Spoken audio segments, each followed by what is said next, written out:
Hello student, कैसे हैं आप लोग। मैं प्रियंका आप सभी का सक्सेस मिशन में स्वागत करता हूँ। जैसा कि आप जानते हैं सीटेट का आपका टेस्ट सीरीज चल रहा है, ठीक है, जिसमें जो आज का जो है सेट ये 17 जनवरी 2022 का है और ये आपका सीडीपी का सेट है, ठीक है।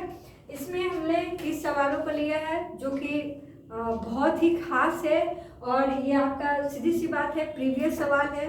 तो जितने भी प्रीवियस सवाल अगर आप कर लेते हैं तो आपके एग्जाम में जो है कुछ सवाल जो है प्रीवियस सवाल पेपर से हूबहू पूछे जाते हैं, ठीक है।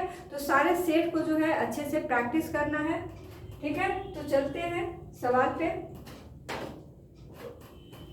देखिए, पहला सवाल है कि बालकों के व्यक्तिगत विकास, ठीक है। अब लिखा है बालकों के व्यक्तिगत विकास और 4 ऑप्शन दिए हुए हैं के लिए विकासात्मक प्रतिमानों को उद्धृत करके सटीकता से और पक्के तौर पर भविष्यवाणी की जा सकती है। क्या भविष्यवाणी की जा सकती है? आगे दिए है कि के लिए पूर्वानुमान बिल्कुल नहीं लगाया जा सकता। उसके बाद है के लिए कुछ हद तक पूर्वानुमान लगाया जा सकता है, परंतु सभी बच्चे विकास की दर क्या होती है? अलग अलग होती है। तो ये तो सही बात है कि सभी बच्चे में जो है विकास की दर क्या होती है? अलग अलग होती है। तो आपका राइट आंसर यहाँ 3 हो जाएगा, ठीक है। क्योंकि बालकों के व्यक्तिगत विकास की बात है तो व्यक्तिगत विकास जो होते हैं जितने भी बालक है वो सभी जो है एक दूसरे से कहीं ना कहीं अलग होते हैं, ठीक है। तो सभी के विकास की दर भी क्या होगी? अलग अलग होगी। तो ऑप्शन क्या होगा? ऑप्शन 3। नेक्स्ट सवाल है निम्नलिखित में से कौन सा कथन जो है सही है? तो इसमें देखते हैं। कहता है विकास क्रमबद्ध नहीं है। तो देखिए विकास क्या होता है? क्रमबद्ध होता है, कॉन्टिन्यूअस प्रोसेस होता है, सतत प्रक्रिया होता है, इसलिए ये नहीं होगा। अव्यवस्थित होता है तो ये भी नहीं होगा। तो विकास एक सतत प्रक्रिया है। तो ऑप्शन नंबर कौन सा हो जाएगा राइट आंसर? ऑप्शन नंबर 3 हो जाएगा। विकास क्या होता है? कॉन्टिन्यूअस प्रोसेस होता है।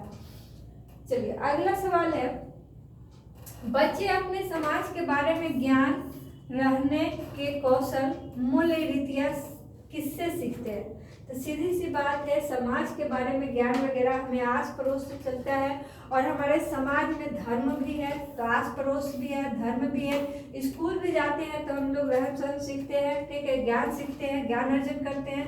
समकक्षीय समूह से भी हम लोग कुछ चीजें सीखते हैं। तो इसमें चारों के चारों जो है स्टेटमेंट सही है। तो इसमें ABCD कौन से ऑप्शन में है? तो ABCD आपके ऑप्शन नंबर 4 है। क्लियर है? चलिए अगला सवाल है कि जिम पियाजे के सिद्धांतों के अनुसार अनुकूलन किन 2 मूल प्रतिक्रियाओं को समाहित करती है? अब देखिए जिम पियाजे जो है आपका बहुत ही VVI टॉपिक है। तो जिम पियाजे से ऊपर तो सवाल तो करके ही जाना है एग्जाम में, क्योंकि वहां से आपको तो गारंटी है मेरा कि वो आएगा ही आएगा सवाल। तो देखिए जिम पियाजे जो थे स्विट्जरलैंड के आपका वैज्ञानिक थे, मनोवैज्ञानिक, ठीक है। अब यहाँ पे ऑप्शन इसमें क्या अनुकूलन को बता रहा है? तो अनुकूलन क्या होता है? समायोजन और समावेशन होता है, ठीक है, जिसमें हम लोग कोई चीजें सीखते हैं अपने सोसाइटी वगैरह से, पढ़ाई लिखाई या किसी व्यक्ति के व्यवहार, शिक्षा, रहन सहन, वो सभी समायोजन और समावेशन में आता है, ठीक है। तो ऑप्शन कौन सा हो जाएगा राइट आंसर? Option A. चलिए नेक्स्ट सवाल है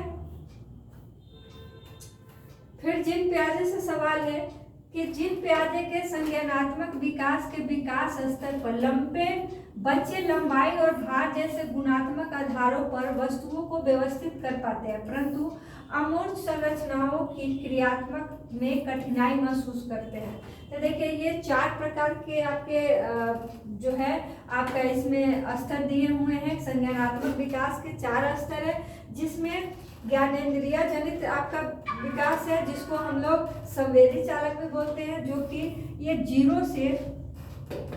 0 से जो है 2 वर्ष तक, मतलब 0 करने का मतलब है कि जन्म से 2 वर्ष तक, ठीक है, जन्म से 2 वर्ष तक बच्चे क्या होते हैं? चीजें छू करके समझते हैं।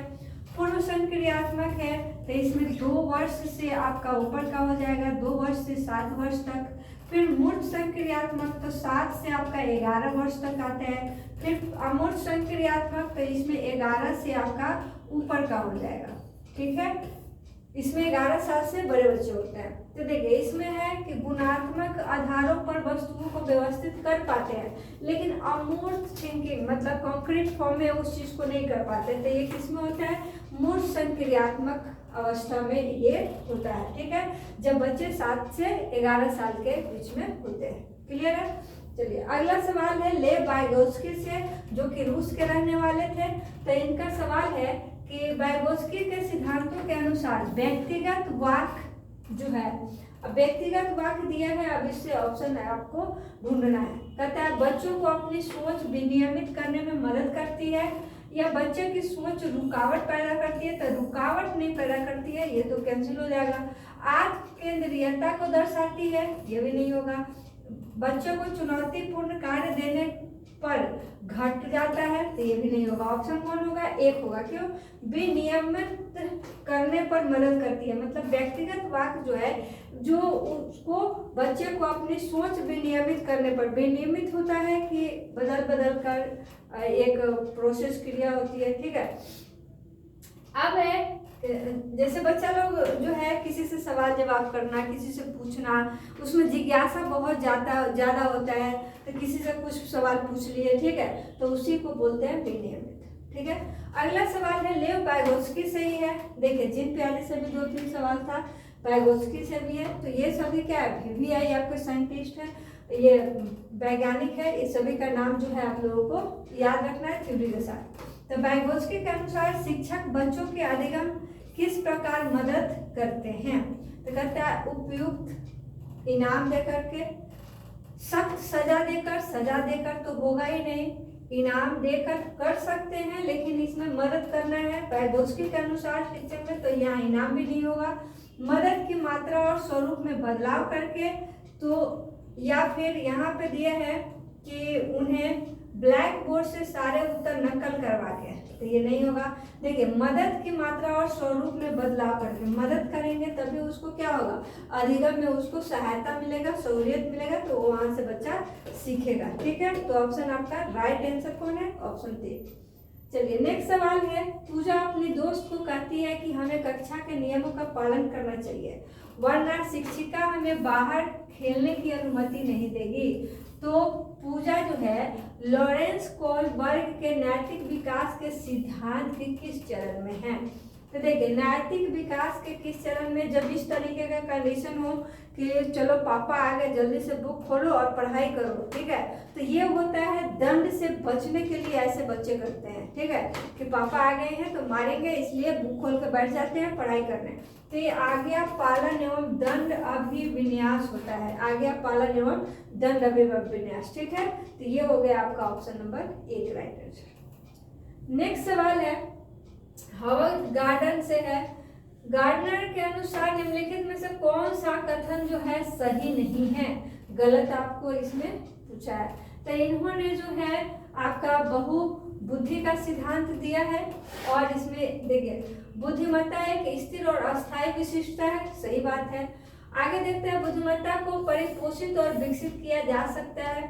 बुद्धिमत्ता किसी एक सामान्य खंड से हावी नहीं होती है, अपितु कई प्रकार की भी होती है। बुद्धिमत्ता को एकाकी आयाम में संबद्ध नहीं किया जा सकता, क्योंकि ये बहुआयामी होता है। तो ये सभी आपका नहीं होगा, कौन सा हो जाएगा राइट आंसर? 1। ये स्थिर और अस्थायी विशिष्टता होती है बुद्धिमत्ता। ठीक है, चलिए नेक्स्ट सवाल है, एक बाल केंद्रित शिक्षा में, अब सीधी सी बात है, बाल केंद्रित शिक्षा में बच्चा को केंद्र मानकर शिक्षा प्रदान की जाती है। तो कहता है इसमें पहला ऑप्शन कि शिक्षिका की कोई भूमिका नहीं होती। ऐसा नहीं है कि बाल केंद्रित शिक्षा में आपकी शिक्षिका की कोई भूमिका नहीं होती है। कहता है शिक्षा सक्रिय भूमिका होती है और विद्यार्थी निष्क्रिय। भाई विद्यार्थी निष्क्रिय हो जाएगा तो शिक्षिका सिखाएगी किसको? चलिए तीसरा ऑप्शन है विद्यार्थी की सक्रिय भूमिका होती है तथा शिक्षिका निष्क्रिय होती है। जब विद्यार्थी सक्रिय होगा, सिखाने वाला ही निष्क्रिय है, तो वो भी नहीं सीख पाएगा। मतलब शिक्षिका और विद्यार्थी दोनों की क्या होती है? सक्रिय भूमिका इसमें होती है, कंटिन्यू उसमें भागीदारी होती है। ठीक है, तो ऑप्शन 4 इसका राइट आंसर होगा। अगला सवाल है, इसमें दिया गया है कि कथन 1 है, कक्षाओं में लड़के गणित और विज्ञान में लड़कियों से कहीं बेहतर प्रदर्शन की क्षमता रखते हैं। ठीक है, उसके बाद है कि दूसरा है कारण कि लड़कों में लड़कियों की अपेक्षा गणितीय तर्क और वैज्ञानिक क्षमताएं सहज रूप में मौजूद होती है। देखिए, ऐसा कहीं नहीं है कि आपका लड़के जो है गणित विज्ञान में तेज होते हैं, लड़कियां कमजोर होती है, ये आपका जेंडर वाइड है, रूढ़िवादिता है। तो ये भी स्टेटमेंट गलत है, ये भी स्टेटमेंट गलत है। ठीक है, तो दोनों के दोनों गलत है, तो दोनों आपका गलत किस ऑप्शन में है? तो देखिए, ये आपका ए और आर दोनों गलत है, तो ऑप्शन किस में आएगा? ऑप्शन नंबर 4 आ जाएगा आपका राइट आंसर। ठीक है, चलिए नेक्स्ट सवाल पे आते हैं। राष्ट्रीय शिक्षा नीति 2020 किस पर जोर देती है? तो देखिए, कभी भी नई एजुकेशन पॉलिसी आती है तो वो पाठाचार्य को क्या करता है? आपका लचीलापन लाता है, पाठाचार्य को और भी अच्छा बनाया जाता है कि बच्चे उसको अच्छे से सीखे, सहज बनाया जाता है। तो ये आपका क्या होगा? लचीलापन, फ्लेक्सिबल। ठीक है, चलिए मूल्यांकन का केंद्र क्या होना चाहिए? नेक्स्ट सवाल है 13 नंबर की, मूल्यांकन का केंद्र क्या होना चाहिए? तो देखिए, मूल्यांकन का क्या कम रोल होता है? तो मूल्यांकन क्या करते हैं हम लोग? स्टूडेंट के बारे में अच्छी बुरी चीज़ें लिखते हैं और फिर उसको सुधारते हैं कि क्या कहाँ पे इसका दिक्कत है, कहाँ इसमें कमी आ रही है, तो उसे हम लोग उसमें कैसे सीखना है उस सभी का डिटेल उसमें रखता है मूल्यांकन में। अधिगमकर्ता क्या नहीं कर सकता? इसका चित्रण करते हैं? नहीं। कक्षा के दूसरे बच्चों की तुलना अधिगमकर्ता के प्रदर्शन में स्पष्टीकरण करते? नहीं। मानक वर्ग में बच्चों को लेवलिंग करते हैं? नहीं। अधिगमकर्ता क्या और कैसे सीख रहा है, इसी का हम लोग वर्णन करते हैं किसमें? मूल्यांकन में। ठीक है, चलिए तो ऑप्शन 4 हो जाएगा। नेक्स्ट सवाल है 14 नंबर, निम्नलिखित में से कौन सा विकल्प एक सामाजिक रचनावादी कक्षा कक्ष जिसमें बच्चों की व्यक्तिगत जरूरतों का ध्यान रखा जाता है की व्याख्या करता है? तो देखिए, यहाँ पे तो केवल दिया है, इस ऑप्शन को हटा ही दीजिए। उसके बाद है बैठने की तय व्यवस्था, ये भी नहीं होगा। अगला है कि बच्चों द्वारा तथ्यों को स्मरण करना भी निगेटिव वर्ड है, नहीं होगा। तो एक ही ऑप्शन बचता है 4। अब इसमें क्या है? तो बच्चों को आपस में चर्चा करते हुए समूह में कार्य करना। ठीक है, तो ये आपका होगा क्या? रचनावादी कक्षा कक्ष, जिसमें हम लोग चर्चा करेंगे, बच्चे लोग चर्चा करते हैं और एक दूसरे से बात करेंगे। ठीक है, किसी मैटर पे, तो अच्छी चीजें सीखेंगे भी। ठीक है, तो ये होता है चर्चा करके रचनावादी क्लास बनाना। नेक्स्ट सवाल है 15 नंबर, इसमें निम्नलिखित में से कौन सा प्रश्न कक्षा में समालोचनात्मक सोच को बढ़ावा देने का सही उदाहरण है? अब इसमें है क्रिटिकल समालोचनात्मक सोच, क्रिटिकल थिंकिंग, कहता है 325 और 486 को जमा करना। तो इसमें कहीं कुछ ज्यादा सोचना नहीं है, सीधा जोड़ देना है। बाल विवाह प्रतिबंध अधिनियम, तो इससे कोई रिलेशन ही नहीं है। श्वसन को परिभाषित करे नहीं है। कहता है अपने शहर में प्रदूषण के विभिन्न कारणों का विश्लेषण करें और प्रदूषण के विभिन्न उपाय सोचिए। तो ये क्या है कि आपको सोचना पड़ेगा, वहाँ पे थिंकिंग करना पड़ेगा। ठीक है, तो ये हो जाएगा आपका समालोचनात्मक सोच। ठीक है, यहाँ पे जैसे मान लीजिए जनरली कोई बच्चा अगर मार्केट में जाता है सब्जी भाजी लेने, सब्जी पूछ लिया कि कैसे केजी है, अगर बोल दिया कि 20 रुपये है, जैसे अभी टमाटर है, अगर 20 रुपये मिले तो पूरा लोग टूट पड़े। ठीक है, लेकिन अगर बोल देगा कि 200 के केजी है टमाटर, तो बच्चा कहेगा कि 200 का क्यों दे रहा है, थोड़ा सा कम करके 150 में लगा दीजिए। ठीक है, तो 150 लगाए या कम वेस्ट कर रहा है भाव तोल मोल, तो इसका मतलब वो क्या कर रहा है? थिंकिंग कर रहा है, लॉजिकल वहाँ पे उसका ये चल रहा है। ठीक है, तो वहाँ पे समालोचनात्मक सोच उसको हम लोग रिप्रेजेंट करेंगे। तो आपका ऑप्शन 4 होगा।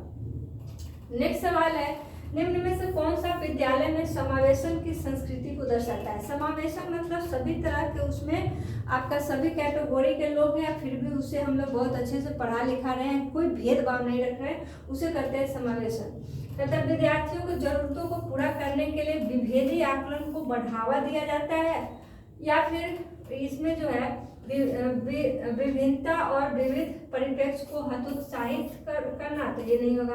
विद्यालय में कुछ विद्यार्थी ही अभी विवादित और सहमति महसूस करते हैं, तो कुछ दिया है, नहीं होगा। विद्यार्थियों को उनकी योग्यता के आधार पर अस्थायी समूहों में बांटा जाता है, तो ये भी नहीं होगा। ठीक है, तो कहता है विद्यार्थियों की जरूरतों को पूरा करना, और विभेदीकरण आकलन को बढ़ावा देना, मतलब उसके ज़रूरत को पूरा करिए और जिस तरीके से डिफेंसेस करके उसको पढ़ाई करना है वो उसमें कर सकते हैं। ठीक है, तो जितने भी अलग अलग ग्रुप के मतलब है उन सभी को भी बढ़ावा देना। नेक्स्ट सवाल है, सांस्कृतिक रूप से विविध विद्यार्थियों वाली कक्षा में एक शिक्षक को निम्नलिखित में से किससे बचना चाहिए? बचना चाहिए मतलब सबसे कम इसमें जो आपको जो ऑप्शन नैरो माइंडेड लगेगा उसे चुनना है। कहता है चर्चा में विविध संस्कृतियों के उदाहरण लाना। ये तो सही बात है, अगर आप किसी चीज़ पे चर्चा कर रहे हैं तो सभी चीज़ों को उसमें समाहित कर रहे हैं तो अच्छी बात है। कहता है प्रभावी संस्कृति के लिए उपयुक्त पाठ्यक्रम और शिक्षण शैली विकसित करना। ठीक है, तो आगे फिर देखते हैं कौन सा ऑप्शन है। आगे जो दिया है कहता है विद्यार्थियों को अपनी संस्कृति की अनूठी विशेषताओं को साझा करने के लिए प्रोत्साहित करना। तो ये भी सही बात है, प्रोत्साहित है। विद्यार्थियों के बीच सम्मान और स्वीकृति को बढ़ावा देना, मतलब अलग अलग टाइप के भी विद्यार्थी हैं फिर भी सभी को सम्मान देना, वो भी सही है। तो आपका इसमें ऑप्शन नंबर 2 जो है इसमें इससे जो है बचना चाहिए कि प्रभावी संस्कृति के लिए उपयुक्त पाठ्यक्रम और शिक्षण शैली विकसित करना। क्लियर है? चलिए नेक्स्ट सवाल है 18 नंबर, निम्नलिखित में से किससे विद्यार्थी के अक्षरों और शब्दों को पढ़ने, उनकी व्याख्या करने और उन्हें समझने की क्षमता सीधे प्रभावित होती है? तब पढ़ने लिखने से आपका संबंध है तो ये उसको क्या बोलते हैं? वाचन कौशल बोलते हैं। ठीक है, इस पे हमारा एक वीडियो भी बना हुआ है। ठीक है, तो वो आप जा करके आप देख सकते हैं। ठीक है, उसका जो लिंक है आपका इस वीडियो के डिस्क्रिप्शन में दिया हुआ है, वहां से देख सकते हैं। कहता है गतिक दिव्यांगता वाले विद्यार्थियों का सफल समावेशन सुनिश्चित करने के लिए निम्न में से किससे बचना चाहिए? यहाँ पर भी बचने की बात है। तो दिव्यांगता वाले अगर बच्चे हैं तो कहता है ऊपरी मंजिल पर कक्षाओं, पुस्तकालय और प्रयोगशाला का आवंटन करना। तो देखिए अगर कोई दिव्यांग बच्चा है तो सीधी सी बात है 4 मंजिल 5 मंजिल का अगर मकान है तो टॉप फ्लोर पर इस सारी चीजें नहीं रखना चाहिए, तो इसी ऑप्शन से ना बचेंगे। ठीक है, तो ऑप्शन 1 होगा राइट आंसर। नेक्स्ट सवाल है 20 नंबर, निम्नलिखित में से कौन सी सृजनात्मक विद्यार्थी की पहचान संबंधी विशेषता जो है नहीं है? क्रिएटिव माइंड का कौन बच्चा नहीं है इसमें करिए। उच्च क्रम समस्या समाधान, अभिसारी सोच, तो यही आपका होगा अभिसारी। अभिसारी सोच क्या होता है? सभी चीजें एक जगह एक पॉइंट पर केंद्रित। ठीक है, तो ये इसमें ज्यादातर बच्चा जो है ज्यादा थिंकिंग वगैरह नहीं कर पाता है, समझे? चलिए, तो अभिसारी हो जाएगा आपका। अगला है कि किसी विशेष विषय वस्तु को लंबे समय तक स्मरण रखने को सुसाध्य करने हेतु एक शिक्षक को निम्नलिखित में से किस रणनीति से बचना चाहिए? तो बचने की बात है तो स्मृति सहायक विधियां लागू करना, या संगठनात्मक चार्ट बनाना, या असंबद्ध शब्द प्रस्तुत करना। तो असंबद्ध अगर शब्द होगा तो वही ना लागू नहीं करेंगे, तो ऑप्शन कौन सा? ऑप्शन सी, मतलब 3 ऑप्शन यहाँ पे सही है। नेक्स्ट सवाल है आपका कि किसी विशेष विषय वस्तु को लंबे समय तक, ये तो हो गया आपका 22 नंबर है, जब सीखी जाने वाली सामग्री डैश हो तो विद्यार्थी बेहतर सीखते हैं। कहता है पहला ऑप्शन जटिल और व्यापक। जटिल होगा तो सीखना बेहतर होगा क्या? नहीं होगा। मौजूदा ज्ञान से जुड़ा हुआ, मतलब जो चीज़ें आपको सीखना है और करेक्ट परिवेश में अगर वो चीज़ें हैं तो उससे रिलेट करके सीख रहे हैं तो वो ज़्यादा आपको प्रभावी होगा। तो ये मौजूदा ज्ञान से जुड़ी हुई है तो आप जल्दी सीख सकते हैं। तो ऑप्शन कौन सा? 2। 23 नंबर क्वेश्चन है कि निम्नलिखित में कौन सा कारक जो है शैक्षिक उपलब्धियों में विद्यार्थी को विफलता में योगदान देता है? विफलता मतलब असफल होने में उसका योगदान है। तो कहता है अनुभवात्मक शिक्षा, ये तो नहीं आएगा। गैर पारंपरिक पाठ्यक्रम या समावेशी दर्शन, समावेशी में तो अच्छी बात है, पॉजिटिव है। शिक्षार्थी केंद्रित शिक्षा, तो चाइल्ड सेंटर्स एजुकेशन तो होता ही है क्योंकि उसमें बच्चे सीखते हैं। तो गैर प्रासंगिक पाठ्यक्रम, मतलब जिस चीज़ से आप पढ़ाई करना है जिससे रिलेटेड उसी का पाठ्यक्रम फॉलो नहीं करेंगे तो यही क्या होगा? उसके विफलता में योगदान देगा। तो ऑप्शन कौन सा? ऑप्शन 2। नेक्स्ट सवाल है राष्ट्रीय पाठ्यक्रम की रूपरेखा 2005 के अनुसार अब क्या है? तो इसमें कहता है बच्चे शिक्षक द्वारा दी गई सामग्री के निष्क्रिय प्राप्त करता निष्क्रिय लिखा है तो ये गलत हो जाएगा। दूसरा है बच्चे में अधिगम को विनियमित करने की क्षमता नहीं होती, क्षमता होती है, इसलिए ये भी गलत। बच्चे रटने के माध्यम से रटना है तो ये भी गलत। बच्चे ज्ञान के निर्माण में सक्रिय भूमिका निभाते हैं तो आपका ऑप्शन क्या होगा, ऑप्शन 4 में ही आपका जो है पॉजिटिव चीजें लिखी हुई है कि ज्ञान के निर्माण में सक्रिय भूमिका, मतलब आप कोई चीज ज्ञान अर्जित करना चाहते हैं, कोई सीखना चाहते हैं तो आपकी कंटिन्यूटी जो है बहुत ही मायने रखती है। ठीक है, चलिए 25 नंबर सवाल है कि एक संप्रदाय को पढ़ाने के लिए एक शिक्षक को निम्नलिखित में से किस प्रयोग से बचना चाहिए। तो कहता है उस संप्रदाय से संबंधित उदाहरण, आप जो पढ़ा रहे हैं उसी से रिलेटेड अगर एग्जाम्पल दे रहे हैं तो उससे बचने की जरूरत नहीं है। उस संप्रदाय के लिए असतत उदाहरण, तो असतत उदाहरण है उससे रिलेटेड नहीं है तो उससे बचना चाहिए। ठीक है, नेक्स्ट सवाल है स्वयं के ज्ञाता होने का ज्ञान या जागरूकता क्या दर्शाती है। तो इसे हम लोग बोलते हैं अधिसंज्ञा।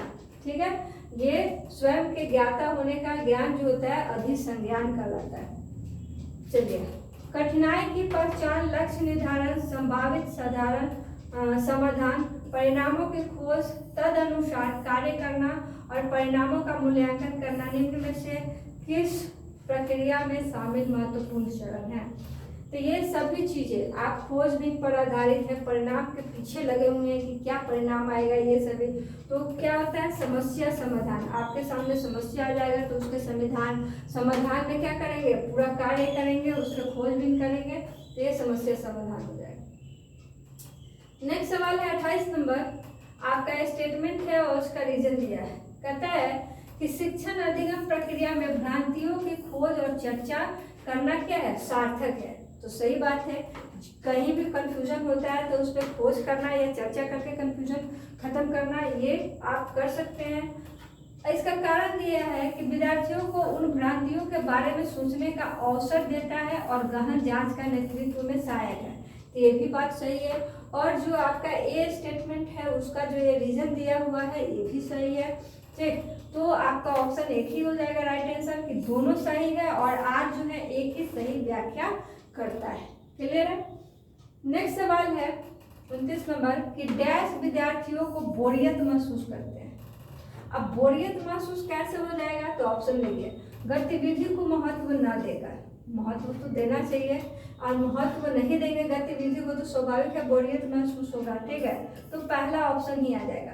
दूसरा में है गतिविधि को महत्व देकर, तो ये तो होता है सफलता मिलने पर भी क्या होता है बोरियत महसूस नहीं होता है, इसलिए न लगा होता है तब सोचते हैं। उनकी सफलता की अपेक्षा होने पर अगर आप सीटेट का एग्जाम देंगे तो आप एक्सपेक्ट करेंगे कि हाँ हम क्वालिफाई हुए, तो वहाँ पे बोरियत नहीं लगेगा। ठीक है, कब बोरियत होता है, गतिविधि को कम महत्व देकर। अगला सवाल है 30वां। ठीक है, और ये लास्ट सवाल है, कहता है निम्नलिखित में से कौन सा तरीका प्रतिपुष्टि को प्रेरक के रूप में उपयोग करने का अनुमति का जो है अनुचित तरीका है। अनुचित तरीका इसमें पूछा हुआ है। तो देखिए, विद्यार्थी की क्षमता पर केंद्रित प्रतिपुष्टि देना, ये तो सही बात है। गतिविधि के प्रतिक्रिया पर केंद्रित प्रतिपुष्टि देना। अगला है विद्यार्थी के काम से संबंधित वर्णनात्मक शैली की प्रतिपुष्टि देना। उसके बाद है कि अन्य विद्यार्थियों के साथ तुलना किए बिना प्रतिपुष्टि देना। ठीक है, तो इसमें कौन सा आंसर जो होगा आपका राइट आंसर होना चाहिए। यहाँ अनुचित तरीका बताया है, तो विद्यार्थी की क्षमता पर अगर केंद्रित प्रतिपुष्टि देते हैं तो ये आपका क्या हो जाएगा, अनुचित हो जाएगा। बाद बाकी जो है आपका सभी के सभी ऑप्शन मतलब तर्कपूर्ण है, ये आपका तर्कपूर्ण नहीं है, तो आपका ऑप्शन यहाँ कौन हो जाएगा, अनुचित में राइट आंसर ऑप्शन 1। ठीक है, तो ये था आपका 17 जनवरी का सीडीपी का, और फिर हम लोग अगला सेशन भी करेंगे इसका। ठीक है, मैथ्स, हिंदी और ईवीएस का भी। ठीक है, तो मिलते हैं फिर अगले सेशन में। और जो भी स्टूडेंट हमारे चैनल पे नए हैं, हमारे चैनल को सब्सक्राइब करना ना भूलें, क्योंकि यहाँ से आपको सीटेट की जो जितनी भी प्रिपरेशन कराई जाएगी वो सभी के सभी चैप्टर आपके होंगे, सभी टॉपिक होंगे, सारे सब्जेक्ट होंगे। इसलिए हमारे चैनल को सब्सक्राइब करिए और अपने दोस्त लोगों में भी ज़्यादा से ज़्यादा शेयर करिए।